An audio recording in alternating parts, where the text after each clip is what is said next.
Hello friends and dear student, एक बार फिर से आपका बहुत बहुत स्वागत है।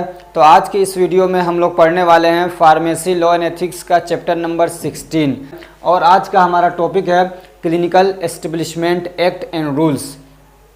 अब आप कहेंगे कि 2 चैप्टर मैंने छोड़ दिए हैं, तो छोड़े नहीं हैं बल्कि कुछ दिनों के लिए उसको छोड़ा है। चूँकि ये चैप्टर जो थे ये थोड़े छोटे छोटे से थे, तो मैंने सोचा कि पहले इनको जल्दी जल्दी से पढ़ा दूं, फिर उसके बाद वो 2 चैप्टर मैं पढ़ाऊंगा, चूँकि उनके मैं अभी पीडीएफ तैयार कर रहा हूँ। ठीक है ना, ये जल्दी से हो गए, वरना फिर वेट करना पड़ता तो अच्छा नहीं लगता आपको भी। मैं आपको एक बात यहाँ पे मेंशन करूँ कि जो भी एक्ट होता है या जो भी आपका चैप्टर है, उसका जो टॉपिक होता है ना, उसको मैं बहुत अच्छे से डिफाइन करने की कोशिश करता हूँ और उस एक्ट के लाने के पीछे रीज़न क्या है उसको भी बताने की मैं कोशिश करता हूँ। यानी मैं आपका एक पूरा जहन बना देता हूँ कि ये एक्ट जो है या ये जो चैप्टर है, इसके लाने का पीछे मकसद क्या है। समझ में आ रही बात? इसका फ़ायदा क्या है कि मान लीजिए एग्ज़ाम में ना आपको पूरा चैप्टर याद नहीं रहता है, लेकिन अगर ये चैप्टर आपके ध्यान में है कि ये चैप्टर किस चीज़ के बारे में बात करता है, इसमें किस चीज़ के बारे में बात की गई है और इसके लाने का रीज़न क्या है, यानी ये एक्ट है अगर, तो ये एक्ट क्यों बनाया गया, ये रूल क्यों बनाया गया, अगर आपके ये समझ में आ रहा है। और मुझे इतना उम्मीद है कि जिस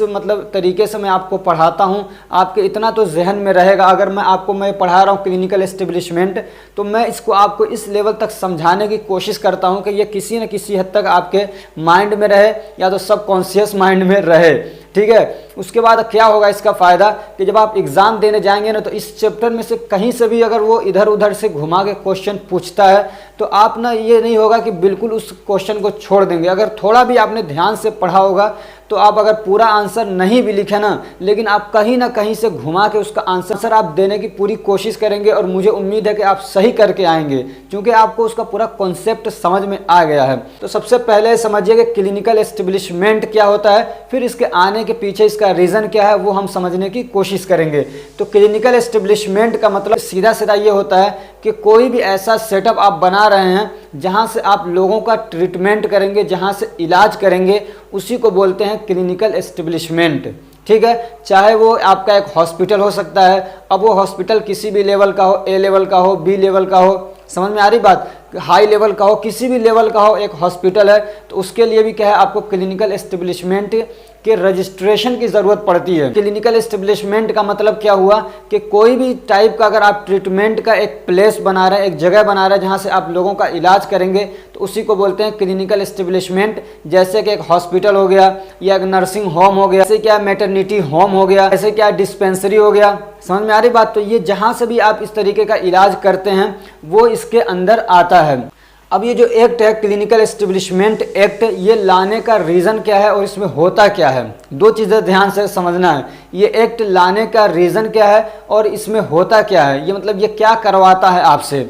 ठीक है, तो ये एक्ट लाने की ज़रूरत इसलिए पड़ी, मतलब ऐसा देखने में आ रहा था कि बहुत सारे अनक्वालिफाइड लोग, यानी जिन्होंने पढ़ाई नहीं की, जिनके पास कोई क्वालिफिकेशन नहीं है, कोई सर्टिफिकेट नहीं है, लेकिन वो उन्होंने भी क्या अपने एक क्लिनिक बना लिया, 2-4 महीने इधर उधर कहीं थोड़ा बहुत प्रैक्टिस किया और जाके क्या किया, फिर उन्होंने एक क्लिनिक बना लिया। आता ज़्यादा कुछ है नहीं, तो वो क्या करते थे, इलाज तो कर रहे हैं लेकिन बहुत सारे लोगों को मार भी दे रहे हैं, बहुत सारे लोगों को क्या है शमशान घाट पहुंचा दे रहे हैं। समझ में आ रही बात? तो ऐसे लोगों को रोकने के लिए भी ये एक्ट बनाया गया। दूसरे ये कि इस एक्ट के ज़रिए से कुछ स्टैंडर्ड्स बनाए गए, यानी समझिए कुछ रूल्स बना दिए गए कि आप जो फैसिलिटी प्रोवाइड कर रहे हैं, तो फैसिलिटी इतनी घटिया नहीं होनी चाहिए कि उससे फ़ायदा ही ना हो, बल्कि जो भी आप क्या है फैसिलिटी दे रहे हैं, यानी जो भी आप ट्रीटमेंट कर रहे हैं, वो एक स्टैंडर्ड पे होना चाहिए, यानी उसकी एक क्वालिटी होनी चाहिए, उसका क्या है एक स्टैंडर्ड होना चाहिए। ये भी एक इसका रीज़न था इस एक्ट को लाने का। ठीक है, अब इन तमाम बातों से आप क्या समझेंगे, इसका मतलब ये है कि आप जब भी कोई हॉस्पिटल बनाने जा रहे हैं, कोई क्लिनिक बनाने जा रहे हैं, कोई नर्सिंग होम बनाने जा रहे हैं, कोई मैटरनिटी होम बनाने जा रहे हैं, तो आपको फिर क्या है क्लिनिकल एस्टेब्लिशमेंट के अंडर में जाके रजिस्ट्रेशन करवाना पड़ेगा। जैसे आप एक फार्मासिस्ट बनते हैं, उसके लिए आपको रजिस्ट्रेशन करवाना पड़ता है, ऐसे ही दवा इलाज करने के लिए अगर आप अपना हॉस्पिटल, क्लिनिक, नर्सिंग होम खोलना चाहते हैं, तो उसके लिए आपको रजिस्ट्रेशन करवाना पड़ेगा। अब उस रजिस्ट्रेशन के लिए क्या ज़रूरतें पड़ती हैं और कहाँ पे जाके आप रजिस्ट्रेशन करवाएंगे, वो सारी चीज़ें हम लोग बारी बारी से आगे पढ़ेंगे। ठीक है, तो आपको क्लिनिकल एस्टेब्लिशमेंट समझ में आ गया। अब इसमें एक चीज़ है मैटरनिटी होम, शायद कि आपको मालूम होगा, लेकिन ये समझिए एबॉर्शन वगैरह कराया जाता है खास तौर से मैटरनिटी होम के अंदर। ठीक, तो नर्सिंग होम क्या है, तो ये भी एक तरीके का समझिए हॉस्पिटल है जहाँ पे क्या है मतलब पेशेंट को रखा जाता है, उनको केयर किया जाता है। यानी पेशेंट ऐसा है कि वो घर से उसका ट्रीटमेंट नहीं हो सकता है, तो उसको हेल्थ केयर प्रोफेशनल के अंडर में रह के अपना ट्रीटमेंट करवाने की ज़रूरत होती है। तो वहाँ पे नर्सेज होते हैं जो उसका क्या है उसको सर्विसेज प्रोवाइड करते हैं, उसका केयर करते हैं, तो वो नर्सिंग होम हो गया। और ऐसे क्या है डिस्पेंसरी हो गया। तो डिस्पेंसरी का जो मतलब ये होता है कि मतलब दवा घर, यानी जहाँ से लोगों को दवा पहुँचाई जा रही है, तो वो भी क्या इसके अंडर में आएगा। ठीक है ना, अपना दवा का घर बना रहे हैं आप, तो भी आपको भी क्या क्लिनिकल एस्टेब्लिशमेंट के अंडर में जाके रजिस्ट्रेशन करवाना पड़ेगा। ऐसे ही एक होता है क्लिनिकल सैनिटोरियम, तो ये भी समझिए एक तरीके का हॉस्पिटल ही है जहाँ पे पेशेंट को लंबे समय तक रख के उसका मतलब केयर किया जाता है। और क्लिनिकल फार्मेसी आप जानते ही हैं। ठीक, तो अब ये जो एक्ट है ये कब आया था, तो ये आया था 17 अगस्त 2010 को। इस एक्ट को लाने का रीज़न क्या था, तो इसके ऑब्जेक्टिव्स क्या थे, तो to improve the quality of health care by creating the standards of the health care facilities which are required for all types of health care establishment. क्या मतलब इसका कि हेल्थ केयर के जरिए से जो फैसिलिटीज़ प्रोवाइड की जा रही हैं उसको क्या है मतलब इम्प्रूव करना, उसको अच्छा करना, और क्या कहते हैं उसके लिए एक स्टैंडर्ड बना देना कि आपको कम से कम इस लेवल तक की तो फैसिलिटी देनी ही देनी है। आपका जो ट्रीटमेंट है वो इस लेवल तक का तो होना ही होना चाहिए। इससे घटिया क्वालिटी का इससे घटिया क्वालिटी की फैसिलिटी तो नहीं चलेगी। वो कैसे उसको मैनेज किया जाता है कि जब आप रजिस्ट्रेशन कराने जाते हैं, मान लीजिए आप एक हॉस्पिटल बना रहे हैं, अब हॉस्पिटल बनाने के लिए आपको क्या है इस एक्ट के अंडर में मतलब आपको रजिस्ट्रेशन करवाना पड़ेगा। उसको बोलेंगे क्लिनिकल एस्टेब्लिशमेंट रजिस्ट्रेशन आपको करवाना पड़ेगा। तो जब आप वो करवाने जाते हैं तो खास तौर से कहाँ जाते हैं आप, सीएमओ ऑफिस के पास में, यानी आपके डिस्ट्रिक्ट का जो चीफ मेडिकल ऑफिसर होता है उसी के पास आप जाके आपको करवाना रहता है। उसको DRA भी बोल देते हैं। क्या बोलते हैं, DRA का मतलब होता है डिस्ट्रिक्ट रजिस्टरिंग अथॉरिटी। ठीक है ना, तो ये बात एक ही है, चाहे आप CMO कहें चाहे DRA कहें, क्योंकि उसी के अंडर में ये रहता है DRA पूरा, यानी डिस्ट्रिक्ट रजिस्टरिंग अथॉरिटी, यानी जो कि जिसके यहाँ पे जाके आप रजिस्ट्रेशन करवाते हैं। तो जब आप रजिस्ट्रेशन करवाने जाते हैं तो वहाँ पे वो बहुत सारा डिटेल लेता है, आपसे पूरा फैसिलिटी भी पूछता है कि क्या फैसिलिटी आप प्रोवाइड कर रहे हैं नहीं कर रहे हैं। उसके बाद वो पूरा उस पर फिर उसके बाद वो उसको पूरे को देखते हैं। फिर उनको अगर सेटिस्फेक्शन होता है कि आप जो सर्विसेज प्रोवाइड कर रहे हैं, जो आप फैसिलिटी दे रहे हैं, जिस लेवल का आपका हॉस्पिटल है, क्या वो सारी चीज़ें ठीक हैं कि नहीं, अगर उनको सही लगता है तो आपको अप्रूवल देते हैं, रजिस्ट्रेशन करते हैं, आपको सर्टिफिकेट देते हैं, वरना तो रिजेक्ट कर देते हैं। दूसरा इसका ऑब्जेक्टिव क्या था, तो to prevent unqualified person by an obligatory registration system. तो क्या कहते हैं, ऑब्लिगेटरी रजिस्ट्रेशन सिस्टम के जरिए से अनक्वालिफाइड प्रैक्टिशनर को इन्होंने क्या किया, रोकने का काम किया है। समझ में आ रही बात, ऑब्लिगेटरी मतलब ज़रूरी। इसका मतलब ये नहीं है कि वो जो अनक्वालिफाइड पर्सन है वो हॉस्पिटल नहीं खोल सकता, ये ध्यान से सुनिएगा। इसका मतलब ये नहीं कि मान लीजिए सपोज दैट कि मैं डॉक्टर नहीं हूँ, समझ में आ रही बात, मैं फार्मासिस्ट भी नहीं हूँ, मैंने फार्मेसी मतलब मैंने मेडिकल लाइन से कोई पढ़ाई की ही नहीं है, तो इसका मतलब ये नहीं कि मैं एक हॉस्पिटल नहीं खोल सकता हूँ। मैं एक हॉस्पिटल का ओनर बन सकता हूँ। समझ में आ रही बात, मैं एक हॉस्पिटल का ओनर बन सकता हूं, मैं एक हॉस्पिटल का मालिक बन सकता हूं, मैं ये रजिस्ट्रेशन करवा सकता हूं, लेकिन मुझे ये दिखाना पड़ेगा कि मेरे हॉस्पिटल के अंदर एक रजिस्टर्ड डॉक्टर भी है, इसके अंदर क्या है रजिस्टर्ड फार्मासिस्ट भी है। ये सारी चीज़ें मुझे दिखानी पड़ेगी। मैं वहाँ पे क्या है क्वालिफाइड पर्सन को ला के रखूँगा और उनका पूरा बायोडाटा दूंगा कि इन्होंने कौन सा कोर्स कर रखा है, कि इन्होंने BMS किया है, MBBS किया है, ये फार्मासिस्ट हैं क्या हैं, वो मुझे शो करना पड़ेगा। समझ में आ रही बात, वहाँ पे अनक्वालिफाइड पर्सन को नहीं रखा जा सकता है। अनक्वालिफाइड पर्सन होगा तो वो किसी पोजीशन पे नहीं होगा, वो छोटे मोटे जो काम है वहाँ पे तो रह सकता है, लेकिन हॉस्पिटल का इंचार्ज, हॉस्पिटल का क्या कहते हैं मतलब वो जो बड़ा डॉक्टर होता है जिसके देख रेख में काम होता है वो नहीं बन सकता है। एक क्या कहते हैं जो चीफ फार्मासिस्ट होता है वो नहीं बन सकता है जिसके पास क्या कहते हैं सर्टिफिकेट नहीं है। तो ये मतलब है इसका, ये नहीं कि इसका मतलब ये हरगिज़ नहीं है कि जिसके जो मतलब क्वालिफाइड नहीं है, यानी जो डॉक्टर नहीं है या क्या कहते हैं जो फार्मासिस्ट नहीं है या इस टाइप की जिन्होंने नर्सिंग वगैरह नहीं की है, तो वो क्या है मतलब ये रजिस्ट्रेशन नहीं करा सकते हैं, ये इसका हरगिज़ मतलब नहीं है। ठीक है ना। और इसका क्या मकसद था इस एक्ट का, टू क्रिएट ए नेशनल, यहाँ पे कॉमा लगा लीजिए, state and district level digital registration of clinical establishment. और इस एक्ट के ज़रिए से एक काम और किया गया कि नेशनल लेवल पे, ऐसे स्टेट लेवल पे और डिस्ट्रिक्ट लेवल पे रजिस्ट्रेशन का सिस्टम बनाया गया, और वो भी क्या है, डिजिटली। यानी ये नहीं कि आपको मतलब हर हाल में क्या कहते हैं मतलब ऑफलाइन ही करना पड़ेगा, आप ऑनलाइन भी क्या अपना सारा काम कर सकते हैं। अब इसका प्रोसीजर क्या है, एक चीज़ और यहाँ पे मैं मेंशन कर दूं कि आप किसी भी सिस्टम के ज़रिए से इलाज करने जा रहे हैं, आपको रजिस्ट्रेशन करवाना पड़ेगा।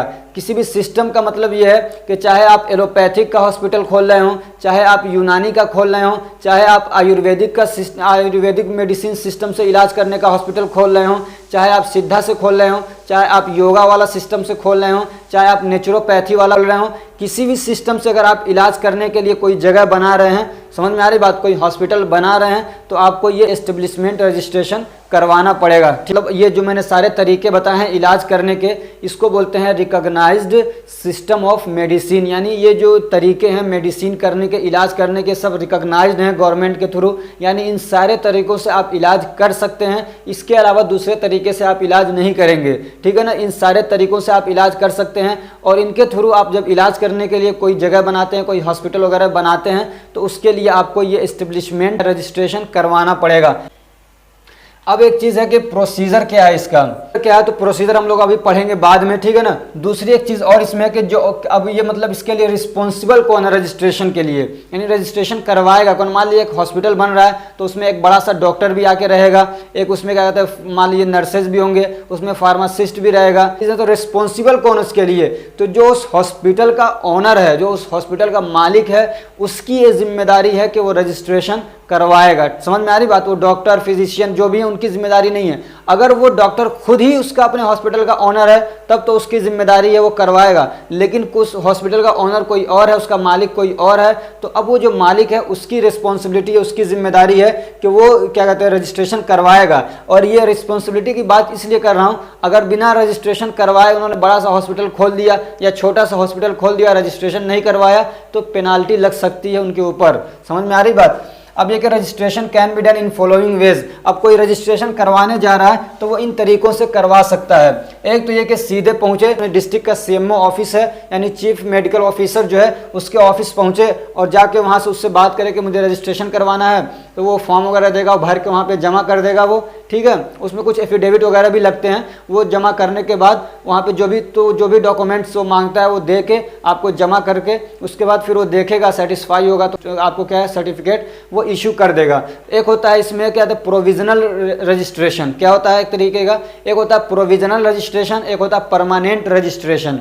समझ में आ रही बात। तो प्रोविजनल जो होता है वो समझिए एक इसको बोलते हैं आर्जी, यानी अस्थायी होता है, कम समय के लिए होता है, और दूसरा होता है परमानेंट। तो इन दोनों में जो फीस होती है वो थोड़ी अलग अलग होती है। इस वाले में शायद जो प्रोविजनल है उसमें शायद उसमें शायद 1500 रुपया कुछ ऐसे लगता है, और जो क्या कहते हैं परमानेंट उसमें तकरीबन 3000 के कुछ करीब ऐसा लगता है, ठीक है।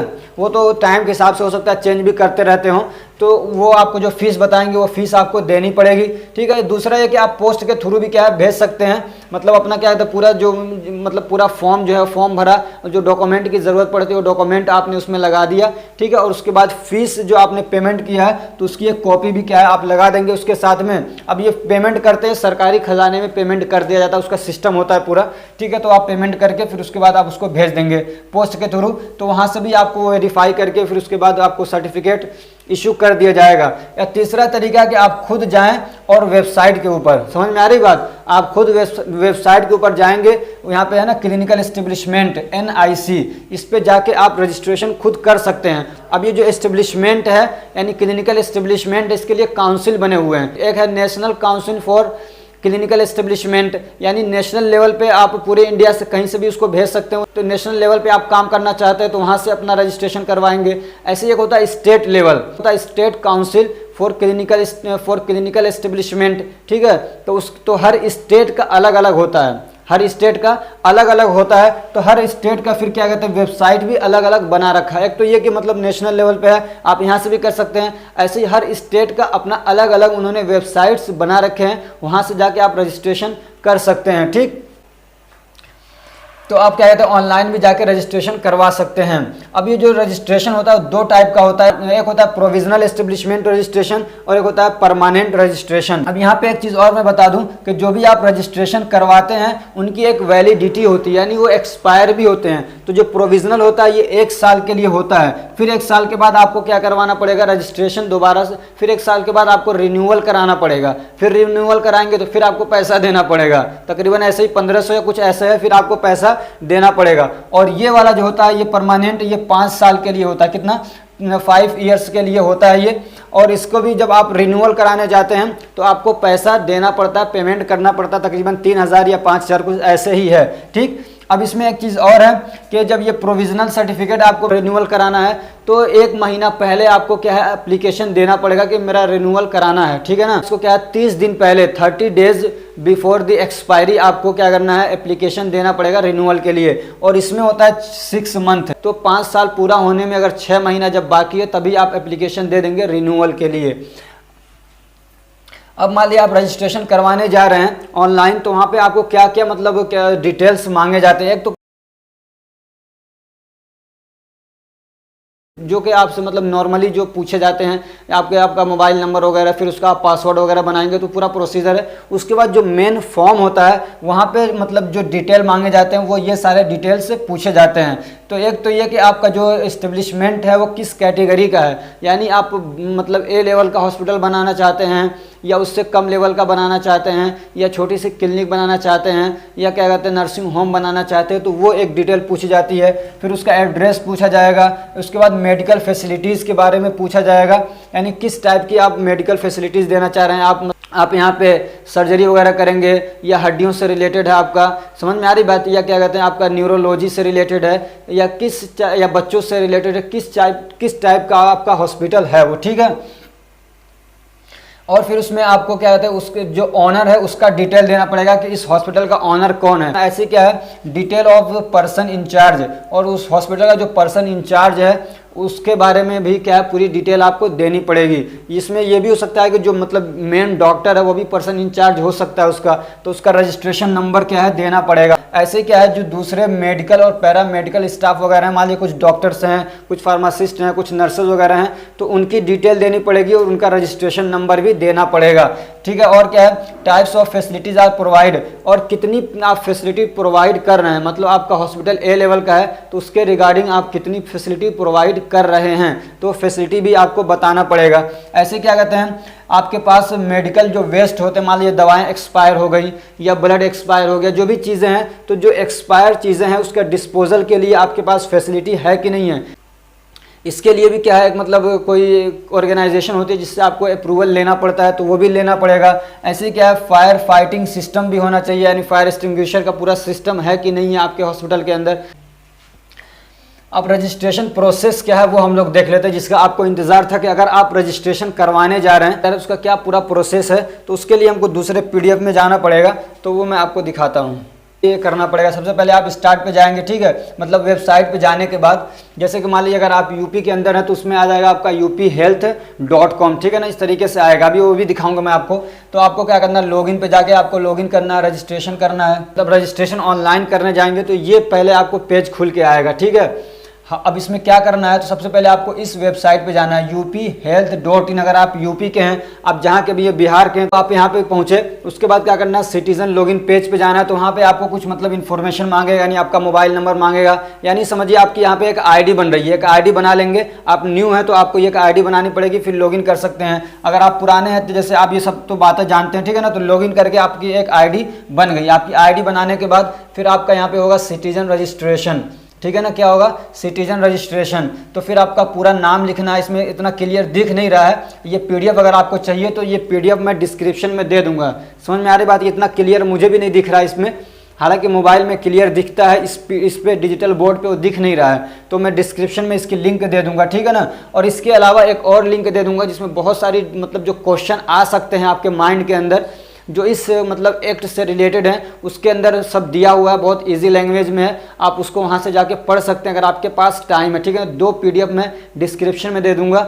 ये वाला नहीं जो पढ़ा रहा था मैं, वो तो मैं पेड ग्रुप के अंदर ही दूंगा, समझ में आ रही बात। ये जो 2 PDF है जिसको मैं दिखा रहा हूँ कि रजिस्ट्रेशन का पूरा फॉर्म कैसे आता है, यहाँ पे चूंकि दिख नहीं रहा तो उसको मैं डिस्क्रिप्शन में दे दूंगा। उसके अलावा एक PDF और दे दूंगा मैं डिस्क्रिप्शन में, जो कि क्या कहते हैं मतलब बहुत सारे क्वेश्चन आंसर उसमें दिए हुए हैं जो आपको इस एक्ट से रिलेटेड हो सकते हैं। ठीक है, तो इसमें आपका नाम, आपका फादर का नाम, डेट ऑफ बर्थ और कैटेगरी वगैरह ये सारा डालने के बाद आपको रजिस्ट्रेशन करना पड़ता है। उसके बाद फिर और आगे हम लोग बढ़ते हैं तो ये वाला एक पेज आता है जिसमें आता है रजिस्ट्रेशन फॉर मेडिकल एस्टेब्लिशमेंट। ठीक है ना, रजिस्ट्रेशन फॉर मेडिकल एस्टेब्लिशमेंट ये जो दिख रहा है, उसके बाद वो करने के बाद आपको एक जो क्या है टर्म एंड कंडीशन पे क्लिक करना है, फिर प्रोसीड करना है। ठीक, वो प्रोसीड आगे बढ़ने के बाद ये जो फॉर्म दिख रहा है ना, ये मेन फॉर्म है इसका, ये भरना पड़ता है। समझ में आ रही बात। इसमें आपसे डिटेल पूरा लिया जाएगा, शायद आपको दिख नहीं रहा होगा।